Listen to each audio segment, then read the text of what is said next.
This is going to be a little plug-in free DLC add-on expansion pack to yesterday's review, which I'm sure a lot of you caught. At least 10,000 of you did, that's a lot. But I forgot the Kontrol Freeks compatibility section. I also learned how to activate a feature that is very unique to this controller and actually pretty sick. And I want to rave about these thumbstick modules just a little bit more and touch on a couple more aspects, such as this screen. So please sit back and enjoy. If you didn't catch yesterday's review, the full long boy, broken part by part, component by component, that one is linked in the description below. Then you're all caught up, you come back over here, your seat's still warm, nobody snagged it from you. In fact, I got you some popcorn while you're away. And then you're ready for this part 2. Let's get it. This is your controller captain. We've reached 6,900 feet. Go ahead and start flicking the sticks and mollywopping the back paddles. You don't like back paddles? How about those rear buttons? We've tested almost 100 custom and premium controllers, and we're only at the beginning. You need a thumbstick guide or tutorial on how to overclock your controller? Check out the controller playlist. Bing bong. Controller captain out. Another quick disclaimer here that this controller was sent for review by FlyDigi, but this is an honest, comprehensive review. I haven't been paid, told to say anything about it. All the thoughts in this video are 100% my own. First thing I want to touch on is the price and the fact that if you do not go through Amazon, but rather Banggood or AliExpress, or you are in China and you can go to their actual brick and mortar store, it's an $80 controller if you buy it physically in their store, from what I've been told. Now, I cannot verify that because I do not live in China, thank God, but I have no reason to doubt my sources, which is some random username down there in the comment section of the initial review, but he seems like a solid slugger, user McBruiser4972. But clear as day or later that night, you can see that if you go to AliExpress, Wish.com, maybe Temu, you can scoop these suckers up for around $100 all day. So that's up to you if you want to pay the full recommended retail over here in North America of $160 to get it shipped in 2 days from Amazon, or do you want to get it for $80, which is, half the price, but you don't have the best customer support in place. It might take a little bit longer to get to you. I don't know. That's or start a YouTube channel and get one sent for review. That's a third option. Now, as for the thumbsticks, analog sticks, front niblets, giblets, doodads, McRads, I want to give them a little bit more praise. I raved about them during the initial review, but this parts breakout, this diagram, shows a couple of key features that I want to mention. First of all, you do have a separate mechanism off to the side of the module for clicking down the thumbsticks, pressing down L3 and R3 as they call it on PlayStation, or just clicking in the thumbsticks, I guess they call it on Xbox. And on a potentiometer thumbstick module, this can actually decrease your chance of getting stick drift over time if you're somebody that's very heavy-handed and you're constantly pressing down on L3 to get your guy to sprint, or you're just a melee champion always stabbing people in the neck and COD. But with a Hall Effect thumbstick module that should be a lot more stick drift proof, except for that recentering spring, this is still a good thing to have because it makes clicking down the sticks feel more secure and a lot more quiet. So I really do like having that little niblet. And I did not mention during my initial review during the thumbstick section, yet another perk or benefit here is the fact that you do have anti-friction rings, so you will glide along smooth plastic on the outside of the thumbstick gates. Keep in mind, not all anti-friction rings are created equal. There are some ones that are still kind of rough. These ones are slick as snot. Love them. And even though you do not have swappable thumbstick caps included or even sold on Amazon as of current, they used to, they don't anymore. The stalkers are really nice. They're a little bit short, so I still would pop on some Kontrol Freeks, but they're really grippy and feel nice on the thumbs. And the whole modules themselves look insane, if just from the cosmetics factor. As for Kontrol Freek compatibility, keep in mind there is a discount code down there in the description below. That is 12% off your purchase. That's a good chunk of change. And I got a good chunk of caps over here. This is for all three platforms: Switch Pro controller, Xbox, and PlayStation controllers. Keep in mind, PlayStation 4 and 5 and Xbox One and Series use the same caps. They just transferred over cross-generation. Now, I recommend popping off the caps before trying to install Kontrol Freeks. Takes pressure off the modules because you're not pushing down, pulling off. Switch doesn't really fit without damaging the stock cap. That's about all I can get out of her. She's a little bit whoppy jawed on there.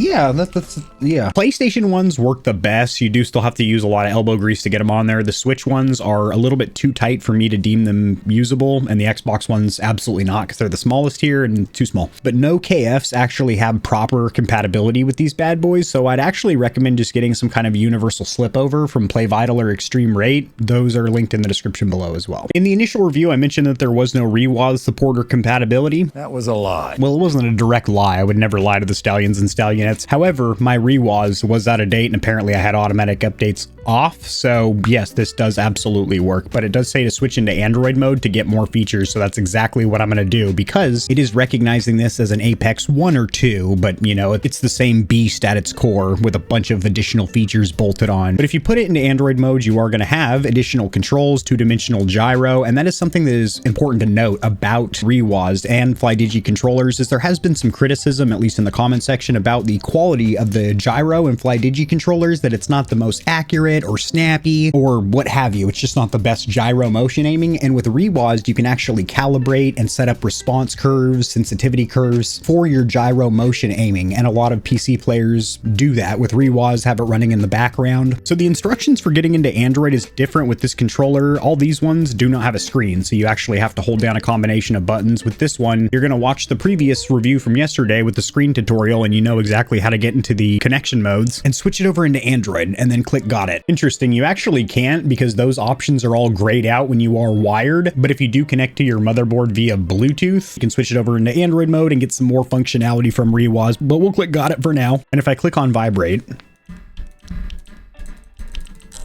she's vibrating. This is the controller. It does have ReWASD support. Unfortunately, the problem I'm running into is trying to make individual keyboard bindings, say for example, spacebar and alt to the back buttons, because all the bindings are defaulting to an Xbox 360 controller for the compatibility of X input, which this controller already has. And I'm trying to get it recognized as the previous versions of FlyDigi controllers, like the Apex 1 and 2 or the Vader 1 and 2, because those do have full ReWASD compatibility where you can have keyboard bindings for the controller. But in order to do that, you need to connect via Android, which is only Bluetooth. The option becomes grayed out when you're connected via USB-C cable, and therein lies the problem so far to why you don't have remappability of the rear buttons in ReWASD. At least that's the issue I'm running into. Something I completely forgot to mention is there is no 3.5mm jack on the bottom, which sucks. If you want to go wired with a headset, you simply can't do that. I did see a few comments saying that the screen actually is multicolor. Actually, I think it was just one guy, but might have commented it like twice, so he wanted to make sure that I really saw it. And not only did I really see the comment, but I've really been staring at the screen as well, and the only color I'm seeing is like 50 shades of blue. There's dark blue, a little bit lighter blue, a little bit lighter blue than that. And the biggest gripe with the screen after using it more is the fact that it's just really small. It's just tiny. That's the biggest gripe here. And I really do think that that whole feature could have been ditched and all the control could have been done through FlyDigi Space, which is a pretty decent software suite. Another little gripe or complaint I had at the end of my review was, my goodness, this screen is flashing a graphic in my face and I wish I could disable it.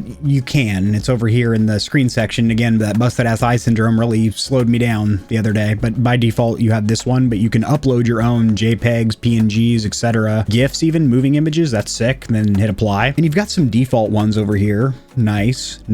Okay, this is where we're gonna see the color of that screen. Boom. Holy shit, that is slow just to apply a little wallpaper on a, you know, 1/4 inch screen. Nap time. Oh my god, I'm an absolute imbecile. It said apply succeeded, and then I was like, are you sure? And I hit apply again, and it goes through the whole process. But it is quicker this time, not by much, but it is faster. And you can't cancel this, by the way, by pressing escape on your keyboard or clicking this or anything. You just have to take a nap. I retract my previous statement. That is a full colored display right there.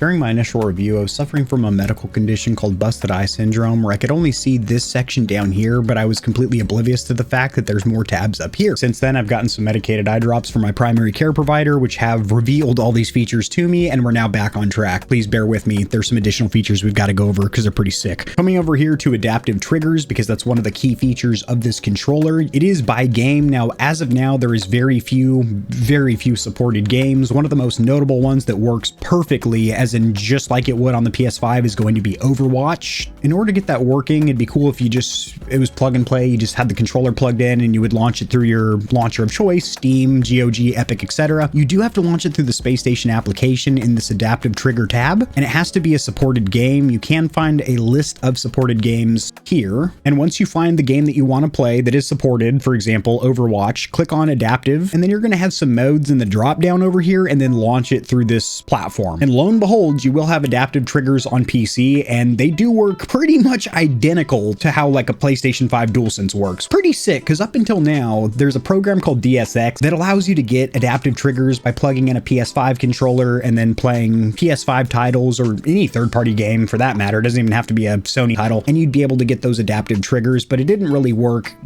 phenomenally. This does work exactly like PS5 games in the very few titles that are supported, and you have to launch it through that app. So hopefully over time, more games get whitelisted to where they are supported through this Space Station application, because that is awesome to have that support on PC. Having said that, there are some games that are supported but still don't feel up to par what you're used to natively on the PS5, and there's a lot of reviewers out there that don't even own the consoles, so they don't really have merits to compare the two and be like, yep, it's just like a DualSense. But I can tell you, in the games that are fully supported, like Overwatch, if you launch it correctly by clicking the adaptive trigger tab on and launching through Space Station, yeah, it works just like the DualSense. But what I really like about these triggers actually isn't even the adaptive trigger feature. It is this digital trigger lock system. You do have 3-stage trigger locks for the left and right. They are separated. The first step will cut out about 30% of your pull, the second one about 60%, and the last stop about 85%. I wish it cut out just a little bit more, but it is nice. The only thing I don't like is that since it is just fighting against the strength of the motor, the adaptive trigger motor, you can still overpower it with your fingers. So once you get to that wall of resistance, you can still squeeze past that, unlike typical trigger stops, where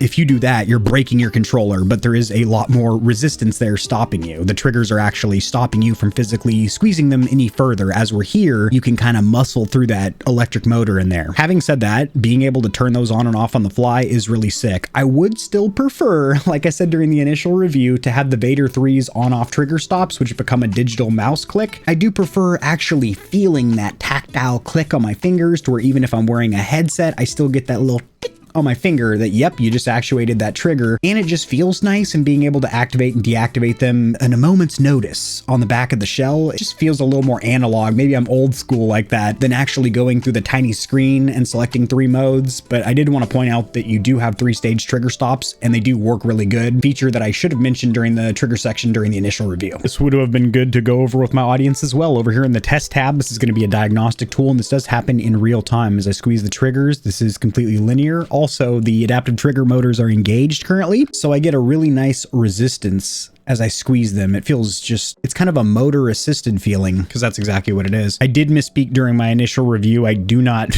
ever map my gyro to the right joystick, because that fights against your aim assist, which is going to cause issues for thumbstick aiming and motion aiming. Just go ahead and select mouse like a normal person, and you get the polling rate as you move around.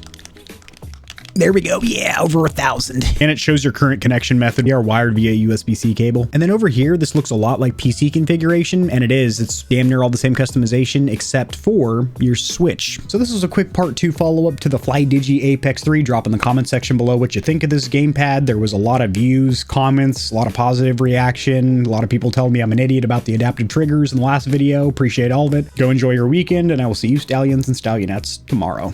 Peace. If you enjoyed the video, liking it helps it to get seen by more gamers, so this information will reach and assist them as well. Much like the back of the TV, I've got plugs for all of my socials down there in the description below. And your wallet will greatly thank you if you check the description, because there are exclusive discounts on a ton of products, including controllers, Kontrol Freeks, keyboards, mouse pads, clothes, and energy drinks. And keep in mind that you, the viewer, keep this channel running. The more Stallions and Stallionettes trotting around the stable, the better, so mollywop that subscribe button like it owes you money, and we'll have the same amount of fun tomorrow.